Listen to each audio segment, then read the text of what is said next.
जाता है। उसकी मम्मी का ये सवाल था कि उसको जब भी वॉशरूम टॉयलेट जाना होता है या पॉटी जाना होता है, तो जब भी उसको वॉशरूम में लेके जाते हैं तो वो नहीं करता है पैंट खोल के। उसको है कि पैंट पहना दो फिर करेंगे।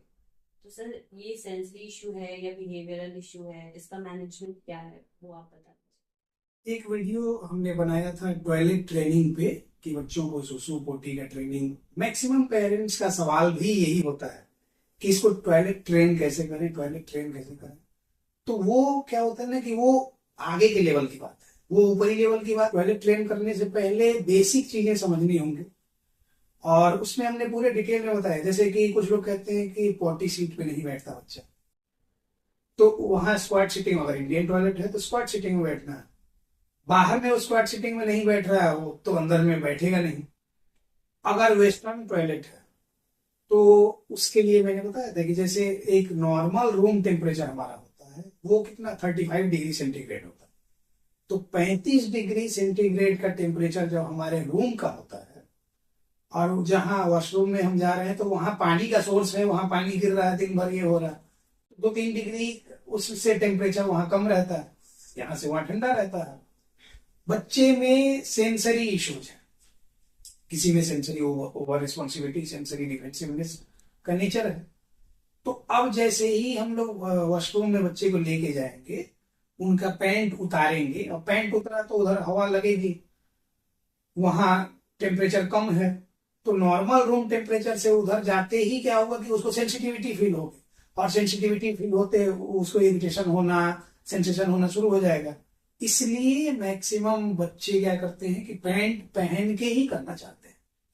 और चूंकि उनमें सीटिंग इंटॉलरेंस इस बच्चे में है, तो न बाहर सीटिंग नहीं कर रहा, वहां भी नहीं बैठना चाहेगा।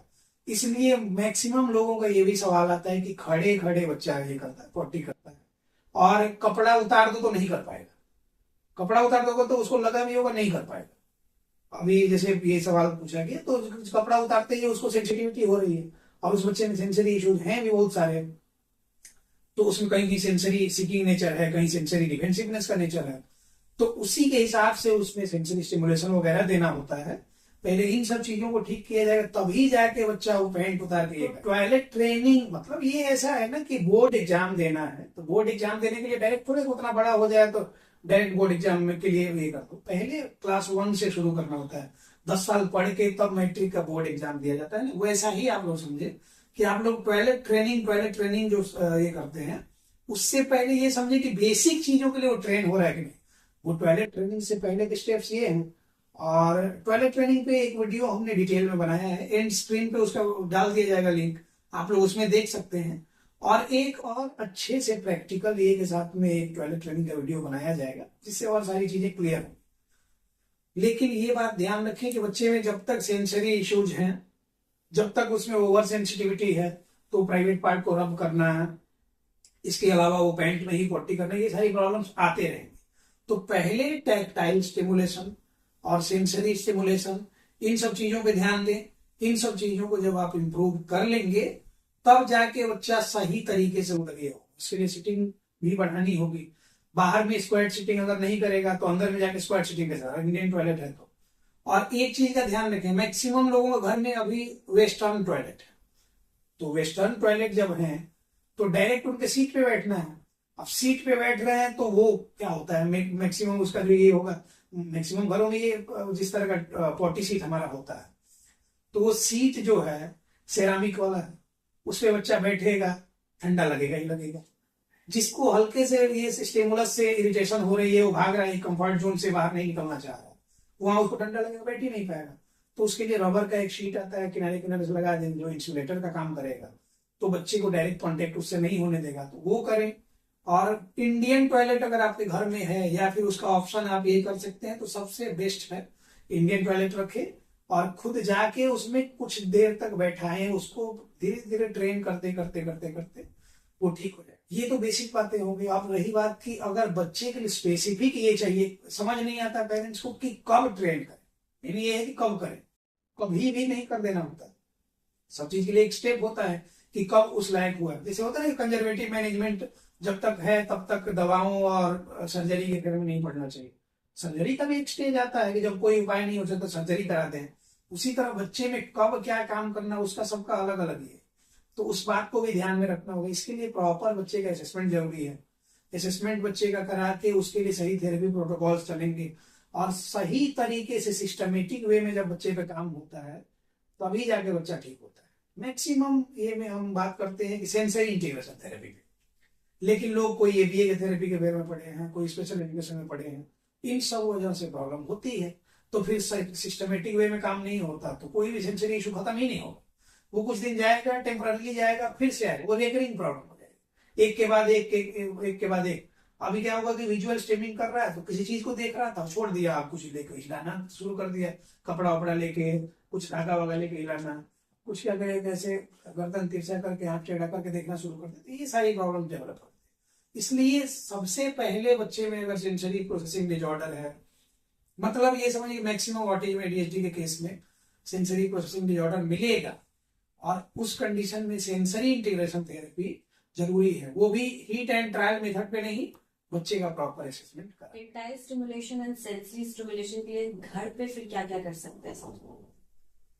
जैसा ये कंडीशन बताया गया कि बच्चे में सेंसरी इशू है, टेक्टाइल डिफेंसिवनेस है, कहीं टेक्टाइल सीकिंग है, सेंसरी सीकिंग है, सेंसरी डिफेंसिवनेस है, तो ये सारी प्रॉब्लम्स जो होती है ना, इनके लिए सेंसरी स्टिमुलेशन, ये सेंसरी इंटीग्रेशन नहीं है। ये बात आप लोग ध्यान रखें कि आप लोगों को sensory processing disorder, sensory integration और सेंसरी इशू एक ही लगता है, वो नहीं, सब चीजें अलग अलग है। तो हम अभी सेंसरी इशू की बात कर रहे हैं, तो सेंसरी इशूज बच्चे में जो भी हैं उनके लिए सेंसरी स्टिमुलेशन देना होता है। अब वो किसी भी तरह का स्टिमुलस हो सकता है, वो ठंडा अगर टच दे रहे हैं वो भी एक तरह का सेंसरी स्टिमुलेशन है, गर्म का टच दे रहे हैं वो भी सेंसरी स्टिमुलेशन है, अगर कुछ साउंड बजा के बच्चे के कान में सुना रहे हैं वो ऑडिटरी स्टिमुलेशन, वो भी सेंसरी स्टिमुलेशन है। तो अभी हम लोग टेक्टाइल स्टिमुलेशन की बात कर रहे थे और सेंसरी स्टिमुलेशन। जैसा मैंने कई सारे वीडियो में बताया है कि गर्मी का समय है, आप एक आइस क्यूब लीजिए, जिन जिन बच्चों में टेक्टाइल डिफेंसिवनेस का नेचर ओवर सेंसिटिव है बच्चे, लेके पूरे बॉडी में आइस क्यूब लेकर रख दीजिए, उससे धीरे धीरे धीरे धीरे क्या होगा, यूज टू हो जाएगा, और ये जो बाथरूम में जाके और पैंट पहन के करना है वो धीरे धीरे चीजें वो भी कम हो। इसके अलावा सेंसरी ब्रश से भी स्टिमुलेशन दिया जाता है। इसके अलावा अलग अलग तरह के ब्रश आते हैं, कपड़ा धोने वाला ब्रश आता है, सिलिकॉन ब्रश आता है, स्क्रबर जो हमारा होता है, और डिफरेंट डिफरेंट टेक्सचर्स के मैट जो होते हैं, मैट जो हमारा, कोई ग्रास वाला कारपेट मिलेगा, कोई सॉफ्ट मिलेगा, कोई हार्ड मिलेगा, कोई खुरदरा मिलेगा। तो जितने तरह के आप ये डोर मैट्स और टेक्टाइल स्टिमुलेशन वाला जितने भी टेक्सचर के मैट यूज कर सकते हैं, उससे स्टिमुलेशन देंगे तो बच्चे में ये सब नेचर धीरे धीरे धीरे धीरे कम होगा, और तब वो धीरे धीरे स्थिरता उसमें आएगी और उन सब चीजों पे कोऑपरेट करे। और एक वीडियो में हमने डिटेल में बताया भी था कि कैसे कैसे ये कर सकते हैं, वो वीडियो आप लोग आगे देख सकते हैं। टेक्टाइल स्टिमिंग को कंट्रोल करने के लिए एक आप ये कर सकते हैं, घर पे टेक्टाइल स्टिमुलेशन एक्टिविटीज़ आप करा सकते हैं। टेक्टाइल स्टिमुलेशन एक्टिविटीज़ में क्या होता है कि डिफरेंट डिफरेंट टेक्सचर के मैट या फिर कपड़े या फिर वाल या फिर सैंड जो होता है उनका उसका अलग टेक्सचर होता है, स्टोन जो होता है उसका अलग टेक्सचर होता है, सब चीज़ों का टेक्सचर अलग अलग होता है। तो वो डिफरेंट डिफरेंट टेक्सचर फील कराना, ये भी सेंसरी इंटीग्रेशन का पार्ट है। अब डिफरेंट टेक्सचर फील कराने से क्या होगा कि वो सारी चीज़ों के बारे में उसको पता चलेगा, वो उसको अवेयरनेस आएगी कि हाँ ये ऐसा होता है, ये ऐसा होता है, ये ऐसा होता है। तो ये एक अवेयरनेस आएगी बच्चे को, तो उसमें डेवलपमेंट, न्यूरो डेवलपमेंट में वो काफ़ी हेल्पफुल होगा। इसके अलावा क्या करते हैं, जैसे गीला सरफेस, सूखा सरफेस, ये अलग अलग टेक्सचर हो गया। गर्म पानी भी और एक ठंडा पानी, वो कंट्रास्ट का सेंस देता है, वो चीज़ें भी करानी होती है। तो बहुत सारे लोग ये पूछते हैं कि मतलब टेक्टाइल स्टिमिंग में क्या करें। हमने बताया भाई ये बहुत अलग अलग टेक्सचर के आप मैट वगैरह ले लें तो उससे हो जाएगा, लेकिन लोगों को समझ में नहीं आता। तो इसलिए आज सोचा है मैंने कि प्रैक्टिकल कुछ चीज़ें बता देते हैं जिससे कि आपका कॉन्सेप्ट क्लियर हो जाए कि करना क्या।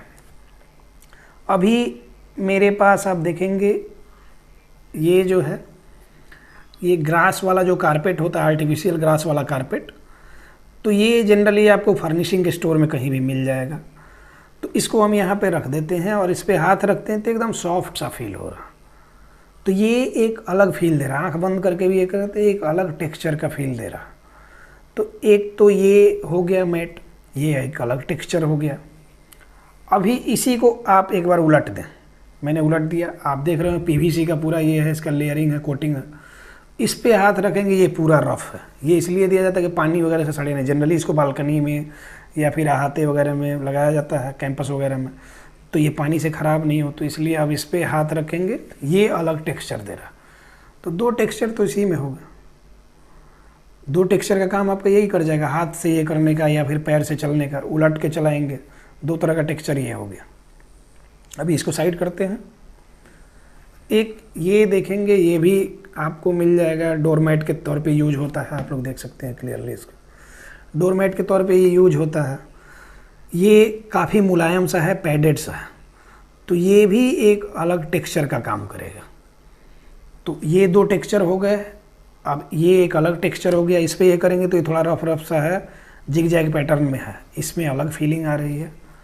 और पीछे आप देखेंगे तो इसमें दाना दाना दाना दाना सा बना हुआ है, तो ये एक अलग फील दे रहा है।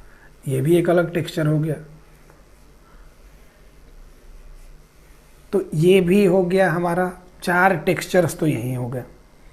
अभी फिर ये देखते हैं, देखिए ये एक अलग टेक्सचर दे रहा है।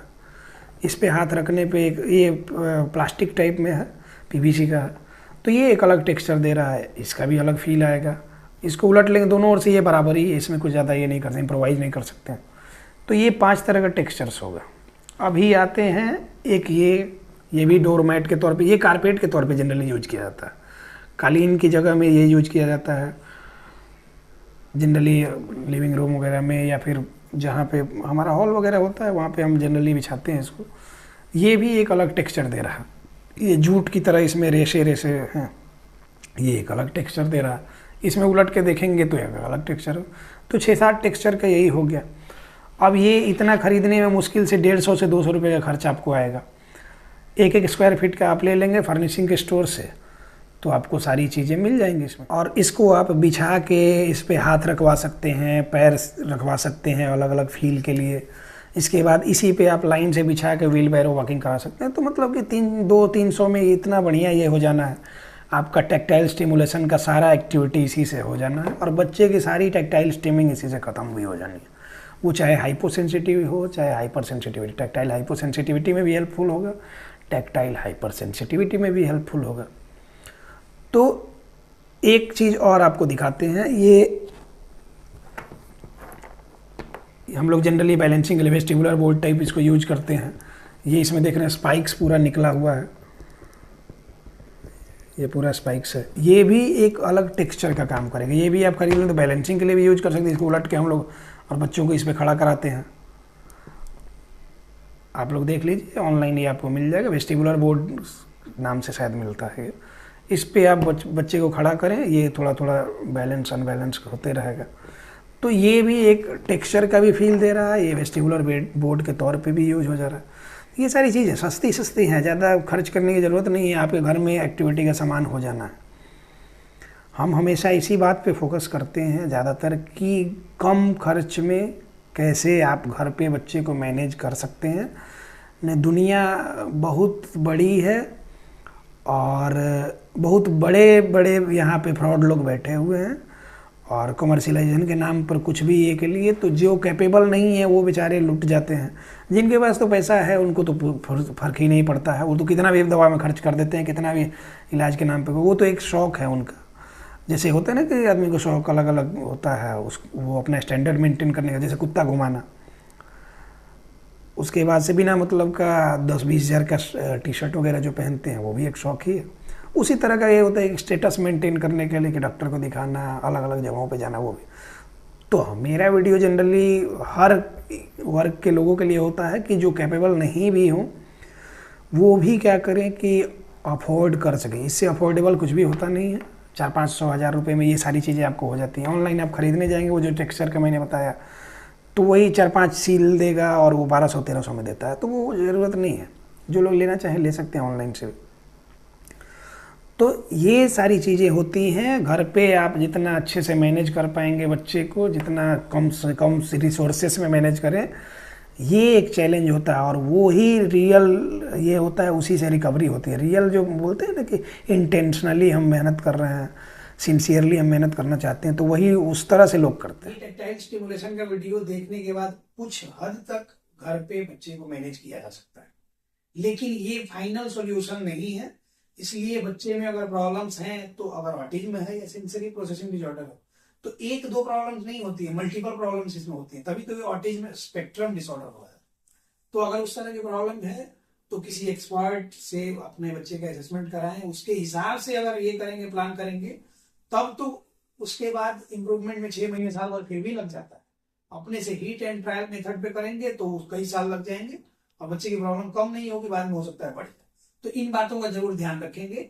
हमेशा हर कुछ अपने से नहीं आजमाना चाहिए। कुछ कुछ चीजें हैं ओवरऑल डेवलपमेंट के लिए आप यूज कर सकते हैं, बाकी उसके एक्सपर्ट से सलाह